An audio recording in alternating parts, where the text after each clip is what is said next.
Hi hello friends, welcome to voices of rise. இந்த வீடியோவில் நான் டாப் 5 மஸ்ட் வாட்ச் கேட்டகரியான அட்வென்ச்சர் மூவிஸ் தான் சஜஸ்ட் பண்ண போகிறேன். இந்த லிஸ்ட் எதை பேஸ் பண்ணி நான் போட்டிருக்கேன் அப்படின்னு கேட்டிங்கன்னா, எனக்கு பிடிச்ச படங்கள் அண்ட் அது மட்டும் இல்லாமல் கதை வைஸில் ரொம்ப ஸ்ட்ராங்காக ரொம்ப புதுசாக இருக்கக்கூடிய படங்கள் தான் நான் சஜஸ்ட் பண்ண போகிறேன். இந்த வீடியோவில் அஞ்சாவதாக நம்ம பார்க்க போகிற படம் என்னென்னா ஜங்கிள் க்ரூஸ். இந்த படம் வந்து ஒரு செமையான ஆக்ஷன் அட்வென்ச்சர் படம் அண்ட் இந்த படத்தில் நிறைய காமெடி சீன்ஸுமே இருக்கும். இந்த படம் எதை பேஸ் பண்ணி போகும் அப்படின்னு கேட்டிங்கன்னா, இந்த உலகத்தில் எந்த ஒரு நோயாக இருந்தாலும் குணப்படுத்தக்கூடிய ஒரு சக்தி வந்து ஒரு மரத்துக்குள்ள இருக்கும். அந்த மரத்தை தேடி தான் இந்த அட்வென்ச்சரான இந்த படத்தோட ஸ்டோரி வந்து நகர்ந்துட்டுருக்கோம். அந்த மரத்தை தேடி வந்து ஒரு சயின்டிஸ்ட் போவாங்க. அதான் நம்ம எமிலி பிளண்ட், அதாவது டாக்டர் லில்லி ஹோட்டன்ற பேரில் இந்த படத்தில் நடிச்சிருப்பாங்க. டுவேன் ஜான்சன் வந்து ஃப்ராங்க் உல்ஃப் அப்படின்ற கேரக்டரில் நடிச்சிருப்பார். அதாவது எப்படின்னா, இந்த சயின்டிஸ்ட் எமிலி பிளண்ட் இருக்காங்கல்ல, அவங்க வந்து அந்த மரத்தை தேடி போகணும். ஆனால் அது வந்து எப்படின்னா ஒரு காடுகளில் நிறைஞ்ச நிறைய இந்த ரிவர் சைடு பேஸ் பண்ணி தேடக்கூடிய ஒரு இடம் அந்த மரம் இருக்கிறது. ஆனால் எங்கே இருக்குன்னு யாருக்குமே தெரியாது. ஸோ அந்த ரிவர் சைட்லாம் போகணுன்னா கப்பலில் தான் போயாகணும். நம்ம டுவேன் ஜான்சன் வந்து கப்பல் வச்சுருப்பாரு. அது வந்து கொஞ்சம் ஓல்டு கப்பல், கொஞ்சம் ஓட்ட உடசலான கப்பல்னு வச்சுக்கோங்க. அப்படி தான் இவங்க 2 கேரக்டரும் மீட் பண்ணிப்பாங்க. ஸோ அதுக்கடுத்து அந்த அட்வென்ச்சர் ஸ்டோரி ஸ்டார்ட் ஆகும். அதுக்கடுத்து கொஞ்சம் கொஞ்சமாக போவாங்க, அந்த ரிவர் சைட்லாம் போவாங்க. இந்த மாதிரி கதை நகர்ந்துட்டு இருக்கும்போது காட்டுவாசிங்கெல்லாம் வந்து நடுவில் பிளாக் பண்ணுவாங்க.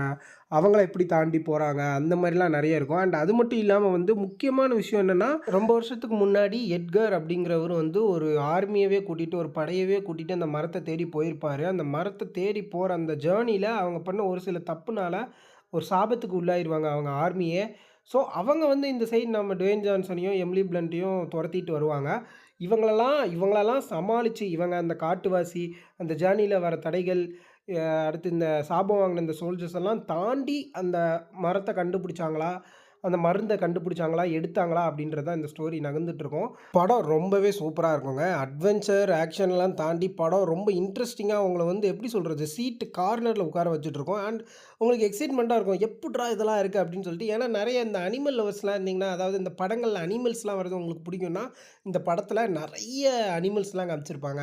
நீங்கள் வந்து ஜாலியாக ஃபேமிலியோட இந்த படத்தை பார்க்கலாம். ரொம்ப இன்ட்ரெஸ்டிங்காகவே இருக்கும். விஷுவல்ஸ் வந்து ரொம்ப அழகாகவே காமிச்சிருப்பாங்க. ஒரு ஃபேண்டசி அட்வென்ச்சரான மூவி இது. ஸோ நீங்கள் இந்த படத்தை கண்டிப்பாக செக் பண்ணி பாருங்கள், ரொம்பவே நல்லாயிருக்கும். நம்ம அடுத்த லிஸ்ட்டில் 4வதாக பார்க்க போகிற படம் என்ன அப்படின்னு கேட்டிங்கன்னா, Dora the lost city of gold. இந்த படம் வந்து நீங்கள் நிறைய பேர் பார்த்துருப்பீங்க, கேள்விப்பட்டிருப்பீங்க. டோரா இருக்குல்ல, நம்ம சுட்டி டிவியில் போடுற டோரா கார்ட்டூன், அதை பேஸ் பண்ணி எடுக்கக்கூடிய ஒரு படம் தான். ஆனால் நீங்கள் டோரா சின்ன பொண்ணு மாதிரி இருப்பா அப்படின்னு நினச்சிங்கன்னா அதுதான் இல்லை. இதில் ஒரு டீனேஜராக காமிச்சிருப்பாங்க. இது படத்துக்கு கொஞ்சம் ஒரு மைனஸ் தான், கொஞ்சம் பார்க்க ஆக்வர்டாக இருக்கும். ஆனால் நீங்கள் கதைக்குள்ளே போக போக அப்படியே நீங்கள் செட் ஆயிடுவீங்க. இந்த Dora the lost city of gold எதை பேஸ் பண்ணியிருக்குன்னா, டோரா வந்து அவங்க அப்பா அம்மா கூட வாழ்ந்துட்டு இருக்கிறவ, ஒரு காட்டுக்குள்ளே அவங்க பண்ணுற ரிசர்ச்சில் அப்படியே சின்ன பிள்ளையிலேருந்து வளர்றவ. அவள் திடீர்னு ஸ்கூலுக்கு போயிடுறா. அவங்க அப்பா அம்மா தனியாக வந்து the lost city of gold அந்த கோல்டை தேடி போகிறாங்க. ஸோ வந்து அந்த பயணத்தில் வந்து அவங்க அப்பா அம்மா வந்து காணாமல் போயிடறாங்க. என்ன ஆனாங்க என்னன்னே தெரியல. அதாவது டோராக்கு எழுதிட்டு இருந்த லெட்டர்ஸ்லாம் இருக்கும். அடிக்கடி லெட்ரு, மெயிலெலாம் அனுப்புவாங்க.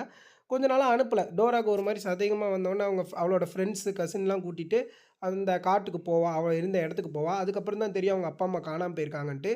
ஸோ அவன் இந்த லாஸ்ட் சிட்டி ஆஃப் கோல்டை தேடி தான் போயிருக்காங்க அப்படின்ட்டு தெரிஞ்சுக்கிட்ட டோரா வந்து என்ன பண்ணுவான்னா, சரி நானும் அதை கண்டுபிடிக்கிறேன், எங்கள் அப்பா அம்மா தான் எனக்கு முக்கியம் அப்படின்னு சொல்லிட்டு ஒரு க்ளூவாக கண்டுபிடிச்சி போவாங்க. இது ஒரு ஃபாரஸ்ட்டில் தான் அங்கே நடக்கும். இது ஒரு செம்மையான அட்வென்ச்சர் மூவி. நீங்கள் டோரா புஜ்ஜி சின்ன வயசில் பார்த்துருந்தீங்கன்னா கண்டிப்பாக இதை செக் பண்ணி பாருங்கள், ரொம்பவே நல்லாயிருக்கும். ஏன் நான் இதை சொல்கிறேன் அப்படின்னு கேட்டிங்கன்னா, நீங்கள் வந்து எப்படி சொல்கிறது, இந்த புச்சி, அந்த குள்ளநெறி கூட அப்படி தான் ஒரு லைவ் ஆக்ஷனில் கொண்டு வந்திருப்பாங்க. அண்ட் நடுவில் வந்து டோரா ஃபேன்ஸ், அதாவது சின்ன வயசுலேருந்து பார்த்துருந்த அந்த கார்ட்டூன் ஃபேன்ஸ் இருக்காங்களா, அவங்களுக்காக வந்து படத்தில் நடுவில் ஒரு சின்ன சீன் வந்து கார்ட்டூனில் மேக் பண்ணியிருப்பாங்க. ஸோ இந்த படம் வந்து எப்படி இருக்கும்னா, ஃபுல் அண்ட் ஃபன்னாக இருக்கும். நீங்கள் டோரா புஜ்ஜி பார்ப்பீங்கன்னா கண்டிப்பாக இந்த படத்தை செக் பண்ணி பாருங்கள். ஃபுல் அண்ட் ஃபன்னாக இருக்கும். அண்ட் அது மட்டும் இல்லாமல் நிறைய அட்வென்ச்சர்ஸான இந்த என்ன சொல்கிறது, இந்த லெவலு ட்ராப்பு இதெல்லாம் வச்சுருப்பாங்க. இதெல்லாம் தாண்டி போகிற மாதிரி இருக்கும். டோரா அந்த க்ளூலாம் கண்டுபிடிக்கிற விஷயம்லாம் நல்லாவே ஸ்க்ரீன் ப்ளே பண்ணியிருப்பாங்க. எண்ட் ஆஃப் த படம் எப்படி இருக்குது அப்படின்னு கேட்டிங்கன்னா, ரொம்ப சூப்பராகவே இருக்குது. நீங்கள் கண்டிப்பாக இந்த படத்தை பார்த்தாகணும். தமிழ் டப்பிங்கில் இருக்குது. இப்போ நான் சொன்ன இந்த ஜங்கிள் க்ரூஸும் இந்த படமும் தமிழ் டப்பிங்கில் இருக்குது. நான் இனிமேல் சொல்ல போகிற படமும் எல்லாமே தமிழ் டப்பில் இருக்கிற படங்கள் தான். ஸோ நம்ம 3வதாக பார்க்க போகிற படம் என்னென்னா, டாக்டர் டூலிட்டில். இந்த படமும் ஒரு மரத்தை தேடி போகிற ஒரு கதை தான். அதே மாதிரி ஜங்கிள் க்ரூஸ் மாதிரியே அதே ஒரு நோய்க்கான மருந்து அந்த மரத்தில் இருக்கும். அதே மாதிரி தேடி போவாங்க. எனக்கு புரியுது. 2 சிமிலராக தான் இருக்கும். பட் இது வந்து டோட்டலி டிஃப்ரெண்ட் ஜானரில் கொண்டு போயிருப்பாங்க. என்ன சொல்கிறேன்னா வந்து சின்ன பசங்களுக்கும் ரொம்ப பிடிக்குங்க இந்த படம். ஏன்னா இந்த படத்தில் வந்து நம்ம ஹியூமன்ஸை காட்டுறத விட நிறைய அனிமல்ஸை காட்டியிருப்பாங்க. ஏன்னா நிறைய அனிமல்ஸ் வந்து பேசும், கம்யூனிகேட் பண்ணும். அந்த டாக்டர் டூலிட்டிலும் அந்த அனிமல்ஸும் நிறைய கம்யூனிகேட் பண்ணுவாங்க. அதுங்க பண்ணுற காமெடிஸ், அதுங்க டைலாக்லாம் பேசுமா கொஞ்சம் கிட்ஸுக்கு ரொம்ப பிடிக்கும். அண்ட் அது மட்டும் இல்லாமல் இந்த படத்தோட கதை எதை நோக்கி போகுதுன்னா, குயின் விக்டோரியா இருக்காங்களா, அவங்க வந்து ரொம்ப சிக்காயிடுறாங்க. அவங்களுக்கான மருந்து அந்த மரத்தில் தான் கிடைக்கும். அந்த மரத்தை தேடி போனோம் அப்படின்னா அனிமல்ஸ் கூட கம்யூனிகேட் பண்ணியிருக்கணும். ஸோ வந்து டாக்டர் டூலிட்டில் வந்து அனிமல்ஸ் கூட கம்யூனிகேட் பண்ணுற ஒரே காரணத்தினால அந்த அனிமல் ஃப்ரெண்ட்ஸும் ஒரு சின்ன பையனும் டாக்டர் டூலிட்டிலும் சேர்ந்து அந்த மரத்தை தேடி போவாங்க. அது மட்டும் இல்லாமல் அதாவது டாக்டர் டூலிட்டிலோட ஒய்ஃப் இறந்ததுக்கப்புறம் அவருக்கு வந்து இந்த அவுட்டர் வேர்ல்டு வெளி உலகத்தையே பார்க்க பிடிக்காது. ஸோ அவர் என்ன பண்ணுவார்னா தனியாக அவரை செப்பரேட் பண்ணிக்கிட்டு அனிமல்ஸ் கூட மொத்தமே வாழ்ந்துருப்பார். ஸோ இந்த விக்டோரியாவுக்காக அந்த மரத்தை தேடி போகிறதுக்காக தான் அவர் வெளியே வருவார் அவரோட அனிமல் ஃப்ரெண்ட்ஸ்லாம் கூட்டிகிட்டு. ஸோ ஒரு கிட்ஸுக்கு நல்ல படமாக இருக்கும். அடுத்து இந்த கடைக்குள்ள இன்னும் போகும்போது நீங்கள் பார்த்தீங்கன்னா நிறைய வில்லன்ஸ் இருப்பாங்க. கொஞ்சம் என்ன சொல்கிறது, காமெடி பேஸ்டான மூவியாக தாங்க இருக்கும். நீங்கள் ஒரு ஆர்டிஜே ஃபேனாக இருந்தீங்கன்னா, ராபர்ட் டவுனி ஜூனியர் ஃபேனாக இருந்தீங்கன்னா உங்களுக்கு பெரிய டிசப்பாயின்மெண்ட். ஏன்னா இதில் வந்து அவரோட படத்தோட ஃப்ளேவரில் எதுவுமே இருக்காது. பட் இது வந்து ஒரு கிட்ஸுக்கு எடுக்கப்பட்ட படம் தான். அதில் வந்து நீங்கள் பார்த்தீங்கன்னா இப்போ ஒரு லயன் கிங்காக இருக்கட்டும், ஒரு ஜங்கிள் புக்காக இருக்கட்டும், அது எப்படி சொல்கிறது, ஒரு கல்ட் கிளாசிக்கான ஒரு ஒரு கிளாசிக்கல் ஃபீலை கொடுக்கும்ல, அந்த மாதிரி இது கிடையாது. ஒரு 60% 100க்கு ஒரு 60% இந்த படத்துக்கு மார்க் கொடுக்கலாம். பட் ஸ்டோரி வைஸ் பார்த்தீங்கன்னா ஒரு நார்மலான ஸ்டோரி தான். அந்த ஜங்கிள் க்ரூஸில் பார்த்த மாதிரியே ஒரு மரத்தை தேடி போகிறது, அதாவது ஒரு ஐலாண்டை தேடி போகிறது, அந்த மரத்தில் இருக்கிற அந்த மருந்தை கொண்டு வந்து குயின் விக்டோரியாவோட இல்னஸை காலி பண்ணுறது, இதுதான் வந்து ஸ்டோரி. பட் இதில் இருக்கிற இந்த ஸ்க்ரீன் பிளே இருக்குல்ல, இந்த க்ளூவை கண்டுபிடிச்சி போகிறது, அந்த படகுல ட்ராவல் பண்ணுறது. ஆனால் இந்த படத்துக்கு முக்கியமான ஒரு பேக் போனாக இருக்கிறது என்னென்னா அந்த அனிமல்ஸ் தான். அந்த அனிமல்ஸ் பேசுகிறது தான் ரொம்ப ஒரு ஸ்ட்ராங்கான மூமெண்ட்டாக இருக்குது இந்த படத்துலையே. ஏன்னா வந்து அது வந்து ரொம்ப ஒரு ஹியூமரஸாகவும் இருக்குது. நிறைய சீன்ஸில் வந்து நீங்கள் எங்கடா போனீங்க அந்த அனிமல்ஸ் அப்படின்ற மாதிரிலாம் இருக்கும். அண்ட் ரொம்ப எமோஷ்னலாக கனெக்ட் ஆகக்கூடிய, அதாவது கிட்ஸுக்கு ரொம்ப பிடிக்குங்க. ஸோ நீங்கள் வந்து கண்டிப்பாக இந்த படத்தை ஃபேமிலியோடு உட்காந்து பார்க்கலாம். ரொம்ப ஒரு என்டர்டெய்னிங்கான ஃபிலிம். போர்லாம் அடிக்காதுங்க. பட் ஸ்டோரி கொஞ்சம் லோவாக இருக்குது, அந்த ஸ்ட்ராங்னஸ் இல்லை. பட் மற்றபடி கிட்ஸுக்காக இருக்கட்டும், பெரியவங்களுக்காக இருக்கட்டும் பிடிக்கும். இந்த அனிமல் லவர்ஸுக்குலாம் ரொம்பவே பிடிக்கும். ஸோ கண்டிப்பாக ஃபேமிலியோடு உட்காந்து பாருங்கள், செக் பண்ணி பாருங்கள். ரொம்ப நல்ல படம் தான். இது 2020 வந்திருந்தாலுமே என்ன சொல்கிறது, அந்த விஎஃப்எக்ஸ் குவாலிட்டிலாம் ரொம்ப நல்லாவே பண்ணியிருப்பாங்க. இது வந்து ஒரு விஎஃப்எக்ஸ்னே நீங்கள் கண்டுபிடிக்க முடியாத அளவுக்கு ஒரு ஒர்க் பண்ணியிருப்பாங்க. ஸோ இது ஒரு நல்ல படம், கண்டிப்பாக செக் பண்ணி பாருங்கள். இப்போ நம்ம லிஸ்ட்டில் 2வது பார்க்க போகிற படம் என்ன அப்படின்னு கேட்டிங்கன்னா, காங் தி ஸ்கல் ஐலாண்ட். இந்த படத்தை பற்றி நான் சொல்லவே வேண்டாம். நிறைய பேர் பார்த்துருப்பீங்க, தியேட்டரில் போய் கூட பார்த்துருப்பீங்க. அதாவது என்ன சொல்கிறது, மான்ஸ்டர்வர்ஸோட ஃபேனாக இருந்தீங்கன்னா உங்களுக்கு இந்த படத்தை பற்றி தெரியாமல் இருக்க வாய்ப்பே இல்லைங்க. நான் என்ன சொல்கிறேன்னா, அதாவது மான்ஸ்டர்வர்ஸ் சைட்லேருந்து, லெஜெண்டரி சைட்லேருந்து இந்த மாதிரி ஒரு படம் வரும்னு யாரும் எதிர்பார்க்கவே இல்லை. ஏன்னா வந்து நம்ம வந்து காட்ஸிலா பார்த்துருப்போம். அது வந்து எப்படின்னா அட்வென்ச்சராக இருக்காது, ஒரு த்ரில்லர் ஆக்ஷன் பேக்டான ஒரு ஃபேண்டசி ஃபிலிமாக இருக்கும். ஆனால் இந்த காங் மான்ஸ்டர்வர்ஸ் மூவிஸ்லேயே ஒரு டிஃப்ரெண்ட் டைப் ஆஃப் ஸ்டோரியும் அண்ட் ஸ்க்ரீன் ப்ளேவையும் நீங்கள் வந்து அவங்க வந்து எடுத்துகிட்டு வந்திருப்பாங்க. ஏன் அப்படின்னு கேட்டிங்கன்னா, நீங்கள் வந்து மற்ற படத்தில் பார்த்தீங்கன்னா ஒரு வந்து என்ன சொல்கிறது, காட்ஸில் வந்து சிட்டிக்குள்ளே வந்து அட்டாக் பண்ணோம், நிறைய பேரை தாக்கும் அப்படிலாம் காமிப்பாங்க. அண்ட் இன்னொரு மான்ஸ்டர் வரும், அது 2 பேரும் ஃபைட் பண்ணி கடைசியில் காட்ஸில் ஜெயிக்கிற மாதிரிலாம் காமிச்சிருப்பாங்க. கிங் ஆஃப் மான்ஸ்டர்ஸ்லையும் அந்த மாதிரி தான் காமிச்சிருப்பாங்க. பட் இந்த காங் ஸ்கல் ஐலாண்ட் வந்து ஒரு புது டைப் ஆஃப் ஒரு என்ன சொல்கிறது, ஒரு எக்ஸ்பீரியன்ஸை கொண்டு வந்துச்சு. ஏன் நான் இதை அப்படி சொல்கிறேன்னா, நீங்கள் பாருங்களேன், காங்கு வந்து வெளியே வந்து யாரையும் துன்புறுத்தலை. நம்ம தான் காங் இருக்கிற ஐலாண்டுக்குள்ளே போவோம். அப்போது காங் வந்து அட்டாக் பண்ணோம். அதுவும் எதுக்காகனா அந்த ஐலாண்டை ப்ரொடெக்ட் பண்ணுற ஒரே காரணத்துக்காக தான். முதல்ல எதுக்காக இந்த ஐலாண்டுக்கு வந்து ஹியூமன்ஸ் வந்திருப்பாங்க அப்படின்னு கேட்டிங்கன்னா, மோனார்க் அந்த ஃபெசிலிட்டி ஆரம்பித்ததுக்கப்புறம் வந்து இந்த ஐலாண்டை கண்டுபிடிச்சிருப்பாங்க. அதாவது இந்த உலகத்தில் சேட்டிலைட்டில் எங்கேயுமே கண்ணுக்கு தெரியாத ஒரு ஐலாண்டு வந்து ஹைட் ஆகிருக்கும்.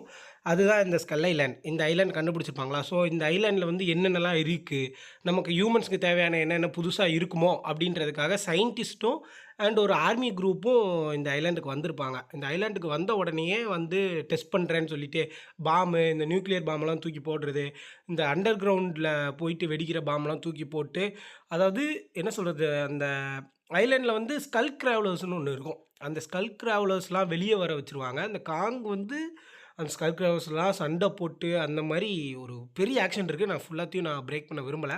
நீங்கள் கண்டிப்பாக பாருங்கள். அதாவது ரீவிசிட்டாவது ஒரு ரீவிசிட்டை போட்டு வாங்க. மஸ்ட் வாட்சான கேட்டகரியான அட்வென்ச்சர் மூவி. ஏன் நான் இதை சொல்கிறேன் அப்படின்னு கேட்டிங்கன்னா, உண்மையிலே தரமா இருக்குங்க. ஹியூமன்ஸ் பண்ற ஒரு தப்புனால இந்த ஐலேண்டே சிதைஞ்சு போயிரும். ஃபர்ஸ்ட்டு படத்தோட ஸ்டார்ட்டிங்கில வந்து காங்க வந்து எப்படி காமிச்சிருப்பாங்கன்னா, இந்த காங் தான் வில்லன் அப்படின்னு காமிச்சிருப்பாங்க. ஏன்னா நெறைய இந்த ஜெயின்ட் ஏப் படத்துலலாம் வந்து அத தான் வில்லன் மாரி காமிப்பாங்க. ஆனா போக போக காங் வில்லன் இல்ல. காங் தான் சேவியர், ஹீரோ அந்த மாரி காமிப்பாங்க. இது ரொம்பவே இந்த ஸ்டோரி, ஸ்க்ரீன் பிளேலாம் ரொம்ப நல்லா பண்ணியிருப்பாங்க. அண்ட் இந்த ஐலேண்ட்லேருந்து அவங்க தப்பிச்சாங்களா? இல்லையா? காங் என்ன பண்ணுச்சு? இந்த ஸ்கல் கிரவுலர்ஸ்லாம் என்ன பண்ணுச்சு? அதெல்லாம் அதுதான் இந்த படத்தோட கதையாவே இருக்கும். இன்னும் நெறைய இருக்கு. நான் சொன்னது உங்ககிட்ட சொன்னது வந்து ஒரு 20% ஆஃப் கதை தான். நீங்க கண்டிப்பா போய் செக் பண்ணி பாருங்க. பார்க்காதவங்க கண்டிப்பா பாருங்க. பார்த்தவங்க ரீவிசிட்ட போட்டு வாங்க. சரி, நம்ம லிஸ்ட்ல இருக்க இப்ப இந்த ஃபர்ஸ்ட் மூவி என்ன அப்படின்னு கேட்டீங்கன்னா, ஜர்னி 2. இந்த படம் அதாவது 2K கிட்ஸ்க்கும் சரி, 90s கிட்ஸ்க்கும் சரி ரொம்ப புடிச்ச படம். அதாவது நம்ம சின்ன வயசுல இருக்கும்போது நெறைய வாட்டி பார்த்துருப்போம். ரொம்ப நெறைய பேருக்கு பிடிக்கும். அதாவது அட்வென்ச்சர் படம்னாலே ஃபர்ஸ்ட் ஞாபகம் வரதே இந்த படம் தான். ஏன்னா வந்து இதில ரொம்ப புடிச்ச ஹூக் பாயிண்ட் என்னன்னா, அந்த ஐலேண்ட்ல வந்து சின்னதா இருக்கிற மிருகம், பூச்சி, இலை, செடி, கொடி எல்லாமே பெருசா இருக்கும். பெருசா இருக்கிறது எல்லாமே சின்னதா இருக்கும். அதுதான் ஃபர்ஸ்ட்டு கிட்ஸ அட்ராக்ட் பண்ணுது. நான் கிட்ஸா இருக்கும்போது தான் இந்த படம் பார்த்தேன். நீங்க எப்போ இந்த படத்த பார்த்தீங்க அப்படின்னு சொல்லிட்டு கமெண்ட் செக்ஷன்ல கமெண்ட் பண்ணுங்க. சரி, ஓகே. இப்போ ஃபர்ஸ்ட் ஆஃப் ஆல் இந்த படத்தோட கதை எதை பேஸ் பண்ணி இருக்கும் அப்படின்னு கேட்டிங்கன்னா, journey the centre of the எர்த்ன்னு இந்த ஒரு பார்ட் 1 ஒரு ஸ்டோரி இருக்கும். அத பார்த்துட்டு தான் இத பார்க்கணும்லாம் கிடையாது. ஒரு சின்ன லீட் மாரி குடுத்து தான் இந்த படத்த ஸ்டார்ட் பண்ணியிருப்பாங்க. எப்படின்னா, அந்த பையன் இருக்கான்ல, அந்த ஒரு சின்ன பையன் இருப்பான். அவரோட ஸ்டெப் ஃபாதர் தான் நம்ம டுவேன் ஜான்சன். அந்த சின்ன பையனோட தாத்தா வந்து ரொம்ப வருஷமா காணோம். ஸோ அவரை தேடி போகிறதுக்காக தான் இந்த ஒரு ஜேர்னியை ஸ்டார்ட் பண்ணுவாங்க. ஸோ அவங்க தாத்தா கொடுத்த அந்த மேப்பு, அவங்க அப்பா குறித்து வச்சுருந்த அந்த லொக்கேஷன்ஸ்லாம் வச்சு ஒரு ஹெலிகாப்டரை எடுத்துக்கிட்டு 2 பேர் போவாங்க. அதுக்கப்புறம் ஒரு சில இதெல்லாம் நடக்கும். அதுக்கடுத்து அந்த ஐலேண்ட்குள்ளே போயிடுவாங்க. அந்த ஐலேண்டில் பார்த்தீங்கன்னா, சின்ன பூச்சி, செடி எல்லாமே பெருசாக இருக்கும். பெருசாக இருக்கிற விலங்கு இந்த யானை மாதிரி உள்ளதெல்லாம் சின்னதாக இருக்கும். ஸோ இப்போ வந்து அந்த ஐலேண்ட்குள்ளே வந்துருவாங்க, ஓகேவா? ஆனால் திருப்பி போகிறது எப்படின்னு யாருக்குமே தெரியாது. ஸோ அவங்க தாத்தாவை கண்டுபிடிச்சாங்களா? இல்லையா? இப்போ என்னன்னா, இப்போ சின்னதா இருக்கிற விலங்குகள்லாம் பெருசா இருக்கா? இப்போ பெருசா இருக்க விலங்குகள்லாம் சின்னதா இருக்கு. ஸோ அதுவே இவங்களுக்கு வந்து அந்த ஐலேண்ட்ல சர்வை பண்றது வந்து ரொம்ப கஷ்டமா இருக்கு. ஏன்னு கேட்டிங்கன்னா, அந்த சிட்டுக்குருவி, இந்த ஓந்தான், இந்த பல்லி இதெல்லாம் அவங்கள தொரத்தும். அது ரொம்ப அட்வென்ச்சரஸா காமிச்சிருப்பாங்க. ஸ்க்ரீன் ப்ளே டாப் நாச்சா இருக்கும். நீங்க கண்டிப்பா இந்த படத்த பார்க்கணும். அதுவும் கிட்ஸுக்கு மோஸ்ட் ரெக்கமெண்டட் மூவின்னு நான் சொல்லுவேன். நீங்க கண்டிப்பா இந்த படத்த ஃபேமிலியோட செக் பண்ணி பாருங்க. ரொம்பவே நல்லாருக்கும். நீங்க இத பார்த்ததுக்காக ரிக்ரெட் பண்ணவே மாட்டீங்க. அண்ட் ரொம்ப இன்ட்ரஸ்டிங்கான ஸ்க்ரீன் ப்ளேங்க. விஷுவல்ஸ் இருக்குல்ல, விஷுவல்ஸ் அந்த விஎஃப்எக்ஸ் ஒர்க்லாம் தரமா இருக்கும். நீங்க எந்த இடத்துலயுமே விஎஃப்எக்ஸ்ன்ற ஒரு ஃபீலே உங்களுக்கு வராத அளவுக்கு பண்ணியிருப்பாங்க. ஸோ அதனால தான் நான் இந்த படத்த வந்து டாப் 1ல போட்டிருக்கேன். அண்ட் இது நம்ம வந்து ஒரு மெமரபிளான மூவி. நீங்க கண்டிப்பா பார்த்துருந்தா கூட ஒரு ரீவாட்சை போட்டுருங்க. தப்பே கிடையாது. இந்த படத்த எத்தனை வாட்டி பார்த்தாலும் தப்பே கிடையாது. இதோட இந்த வீடியோவை நான் முடிச்சுக்கிறேன். இந்த வீடியோ எப்படி இருந்துச்சுன்னு சொல்லிட்டு கமெண்ட் செக்ஷனில் கமெண்ட் பண்ணுங்கள். பிடிச்சிருந்தா லைக் பண்ணுங்கள். பிடிக்கலனா எந்த மாதிரி நான் வீடியோஸை அப்ரோச் பண்ணுன்றதை கமெண்ட் செக்ஷனில் கமெண்ட் பண்ணுங்கள். அண்ட் மறக்காமல் நம்ம சேனலை சப்ஸ்கிரைப் பண்ணிட்டு அந்த பெல் ஐக்கனையும் கிளிக் பண்ணிடுங்க. நீங்கள் கொடுக்குற சப்போர்ட் தான் எனக்கு இன்னும் நிறைய வீடியோஸ் போடணுன்ற இன்ட்ரெஸ்ட்டை க்ரியேட் பண்ணும். ஸோ மறக்காமல் சப்போர்ட் பண்ணுங்கள். நிறைய பேருக்கு நம்ம சேனலை ஷேர் பண்ணுங்கள். இன்னொரு வீடியோவில் உங்களை வந்து மீட் பண்ணுறேன். குட் பாய்.